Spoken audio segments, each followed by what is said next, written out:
سيادة اللواء السيد نصر محافظ كفر الشيخ، أنا شخصيا بشكر سعادتك.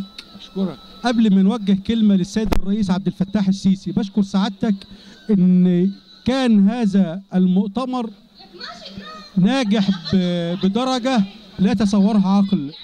مؤتمر من أجل مصر في كفر الشيخ، كان الاحتفال الثاني بعد افتتاح بركة غليون. فحضرتك توجه لي كلمة إلى السيد الرئيس عبد الفتاح السيسي، وكلمة إلى شعب كفر الشيخ بمناسبة هذا الاحتفال الكبير من أجل مصر ودعم السيد الرئيس. طبعا أنت شايف الدعم الكبير اللي موجود هنا من أهالينا هنا في كفر الشيخ، والأعداد الغير مسبوقة، والأعداد اللي بره خارج البقار اللي احنا موجودين فيه ده، أعداد غير مسبوقة فاقت كل تصور وكل توقع. واللي جايين هنا علشان يقولوا فخامة السيد رئيس الجمهورية، عايزين يقولوا له لو سمحت عايزينك فترة رئاسية قادمة.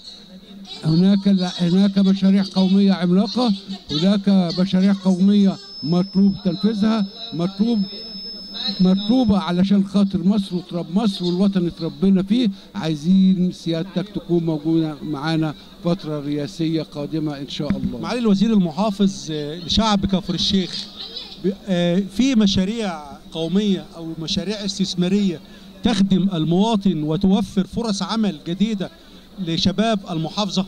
طبعا عندنا مشاريع عملاقه كبيره، احنا مش بنفكر نعملها، احنا في طريقنا ان احنا بنعملها. في دراسات كبيره بنعملها. عندنا المنطقه الاستثماريه ده هتوفر 250,000 فرصه عمل. في عندنا مصنع الباد سخا بنعمله. في عندنا مكتبه هنا في كفر الشيخ هنعملها على غرار مكتبه اسكندريه، وقاعه مؤتمرات واوبرا وفندق كبير جدا، تبقى حاجه فخر لكفر الشيخ. في عندنا مدينه طبيه بنعملها. في عندنا استاد عالمي بنعمله، مدينه اولمبيه كبيره هيبقى فيها كل موهوب مصر في جميع دي كلها هتوفر فرص عمل وهتخلق سوق غير عاديه. في عندنا النادي الرياضي اللي احنا مهتمين بيه. في عندنا المدينه الطبيه اللي احنا ان شاء الله هننقل فيها كل مستشفياتنا فيها، هتبقى فخر كبير ان شاء الله لاهالينا هنا في كفر الشيخ ان شاء الله.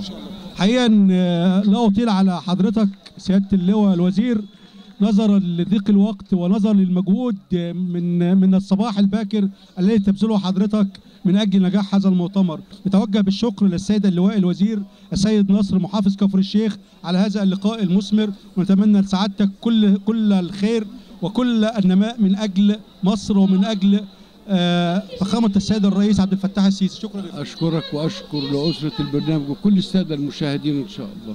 شكرا.